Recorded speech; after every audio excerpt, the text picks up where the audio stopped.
Alright, hey everybody, welcome back to the channel. This is Rob here at Smirking Gun Reviews, back to talk more Better Call Saul Season 5. We're on the penultimate episode of the season, and sorry for the lateness again of this. This is what happens when you don't get to watch it when it airs, and then the coronavirus thing just makes it very easy to just kind of forget about a lot of things that you're doing. So I watched it this morning, but by the time I was done, it was too late to record the video. I didn't take any notes. So I went to work.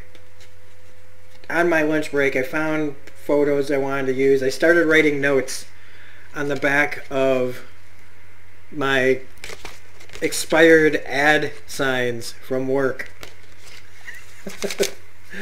while I rewatched some of the episode on my lunch break. So again, sorry for the lateness of this, but what are you gonna do? Also, I want to thank everybody so far that chooses to watch these videos. I know that there's a lot of people that do Better Call Saul videos, some to varying degrees of quality as far as I'm concerned. So anybody that shares and likes and subscribes and watches this video because of Better Call Saul, I want to thank you guys a lot. It really, this show is kind of what's been keeping me going. I don't know what we're going to review on a weekly basis coming up, because we're in that weird weird time where there's nothing really out there right now, and I've stopped doing Westworld because I just don't really, not feeling it. Not as far as the show goes. I mean, just I'm not feeling it. So before we get into talking about Better Call Saul, though, Season 5, Episode 9, Bad Choice Road, I've got a little funny... We're just gonna... You know what? I was gonna tell you guys a funny story about this, but we'll save it for another time and get into it, because we got a lot to unpack here. First things first. Great episode. But as far as penultimates go, I was a little underwhelmed. But being underwhelmed by a Better Call Saul episode is like... It's still a fantastic episode. And I think, again, we're spoiled by what, you know, is the penultimate episodes of shows. We've had a lot of shows that have their biggest episode be the one before the finale. A lot of big things usually happen in those kind of episodes. Big deaths, big reveals, big secrets. Really what happens in this is just more of the same, and keying up for a finale that will be setting up the final season. And since we know the fate of Jimmy so far, and Gus, and Mike, and, you know, a few other people in there like Tuco and Hector and Don, you know, what's his name, Balsa. Some of these people, yeah, like, but the big question marks right now still are Kim, Nacho, and Hamlin. And this one is, by the end of this episode, I really don't know what's going to happen to any of these characters. I know Howard was presented in the trailer for next week's finale, so we'll see what goes on there. But Bad Choice Road. So I love how this is again set up. A lot of this whole season, in fact, there's a lot of moments that tie together with whatever Jimmy's doing and whatever Kim is doing, or with however Jimmy reacts to something, how Kim reacts to something similar. And in this we have the two mornings. And the two mornings are Jimmy and Mike out in the middle of the desert, still trying to get home, and Kim sitting at home. We get to see what that looks like. Her feelings for Jimmy are really clear by the end of this season. Because they finally get a phone signal, and he immediately calls her, which is like very... Like, I think that's natural.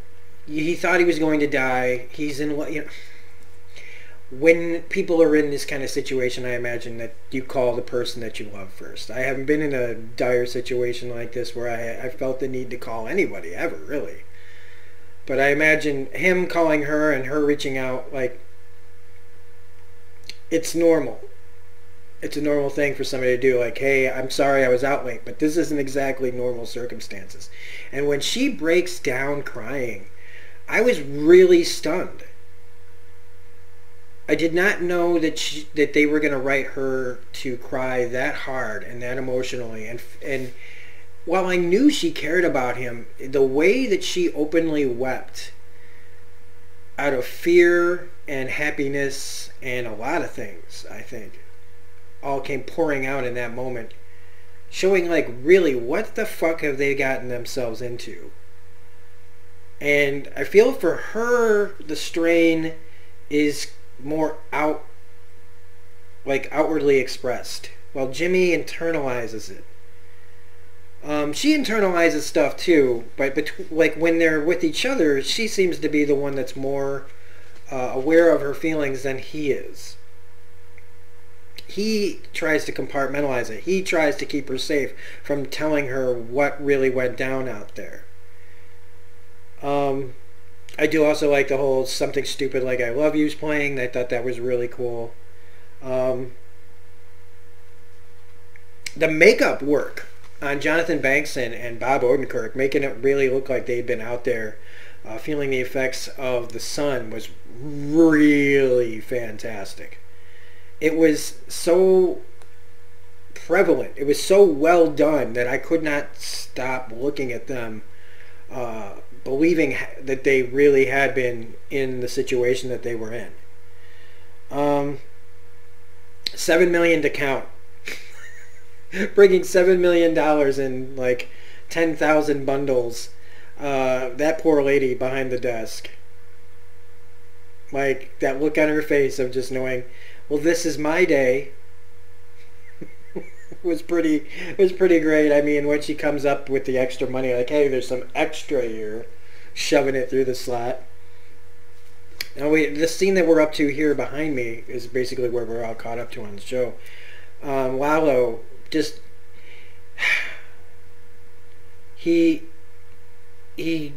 Jimmy does a really good job here at turning Lalo around, because if you remember, they were going to kill him. Okay, he wasn't supposed to live. If he did, great, but if he didn't, and I think that Lalo is kind of surprised, but can't show that, because the people that came after them, like what we find out here, like, they would have taken everybody out, and you know, the money that Jimmy would have been paid would have been for nothing. I think, though, it plays to Lalo's character, like him doing the smile like a friend kind of thing. Like, oh yeah, you're a friend of the cartel, there's big things going to happen for you and for me, and we're going to do all this stuff together, when he's planning on going to Mexico. But like, with that kind of overture, it tells me that things aren't done by a damn sight, even if he is planning on going back to Mexico. But I think it also, letting Jimmy feel good about what he did, letting Jimmy not know, like showing Jimmy, I kind of expected you to die out there, was nice. Also, the respect for marrying up. Like, Kim Wexler is Rhea Seehorn's a very beautiful woman. But she's, I'm not going to do it. I'm going to dig myself a home and I like separate people's opinions and stuff, and I'm not going to do it. But Rhea Seehorn is a very lovely woman, and I like that Lalo acknowledged that, man, Jimmy, you really, to get a girl like Kim, respect. There must be something, like Lalo sees something in Jimmy that's like, what does she see that none of us see? The bullets, when she and Jimmy, talk here, which is this very quiet, lovely scene of them taking care of him. But when she sees the bullet hole in the second best mug, it's like, oh, okay. Like there's so much that happens behind those eyes and in that brain when she sees that. Like, is it worth it? Well, yeah, they got all this money, but at what cost? And that seeing the mug and him not telling him just keeping her in the dark. It was just me, you know. She already knows he's lying.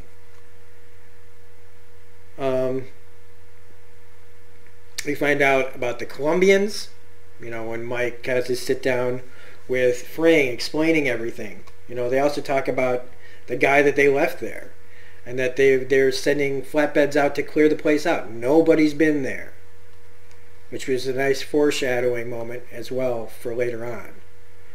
But Fring sees the symbol that Mike draws of the people that attacked them. See, I was going under the impression that they were working with the nephews. A commenter pointed out that this was kind of an open job, but it isn't an open job. What that guy was doing was he was calling down Bolsa, and Bolsa's guys, he's the one who sent those guys down there to protect his own ass by making it look like he's trying to protect Gus. That's a whole other thing as well. So Bolsa's guys, he can't say that they were like, I don't know, there's a thing I wrote about the conversation between Gus Fring and Don Bolsa, which is that there's always subtext to what these guys say to each other. They know exactly what the other guy is saying without that person saying it, whether it's meant as sarcasm, as it's meant as a fuck you, if it's meant as I know what you did, Fredo, that kind of thing.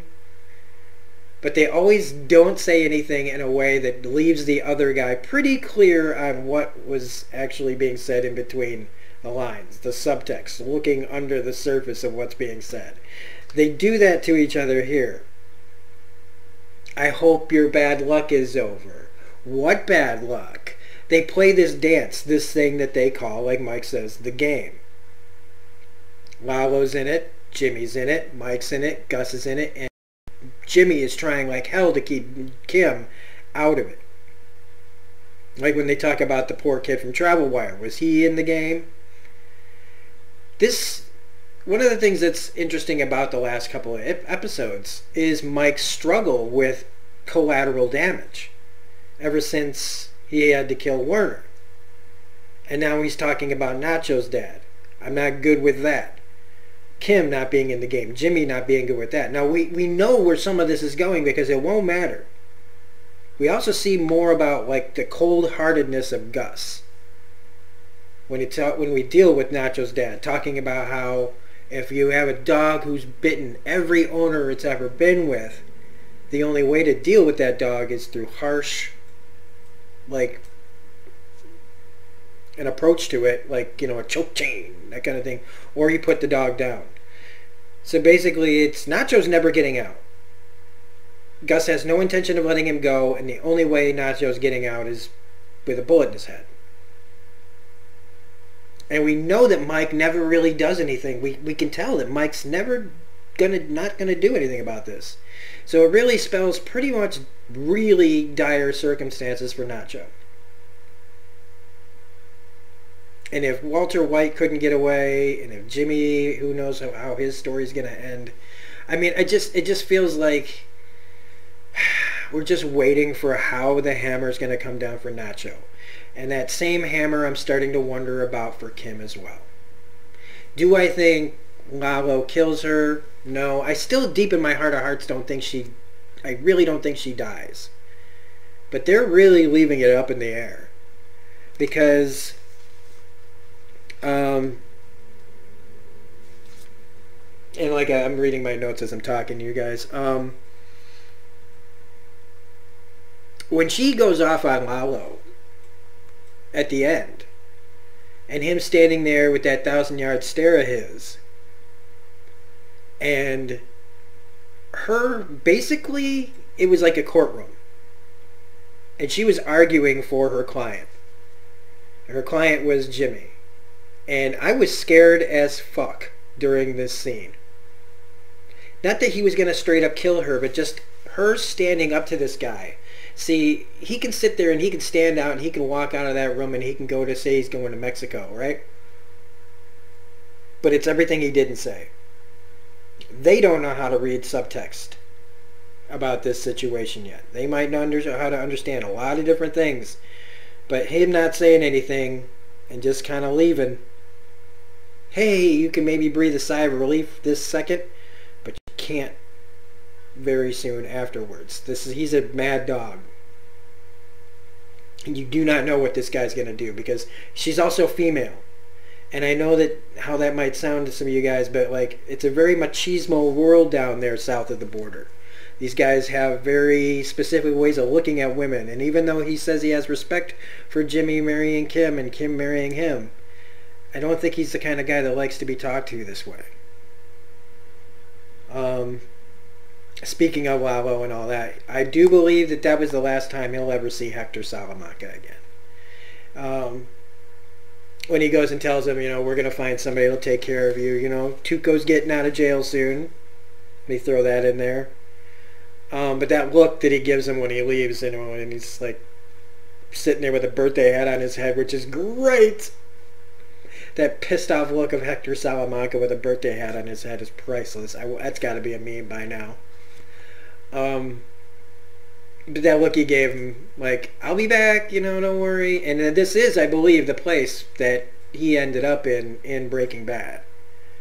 But it looks like, see, because he ended up at Tuco's house at some point, and then got back here, probably, I guess is what I'm thinking, that somehow after Tuco died, they put him back here. I don't know. Gus probably put him back there. I don't know.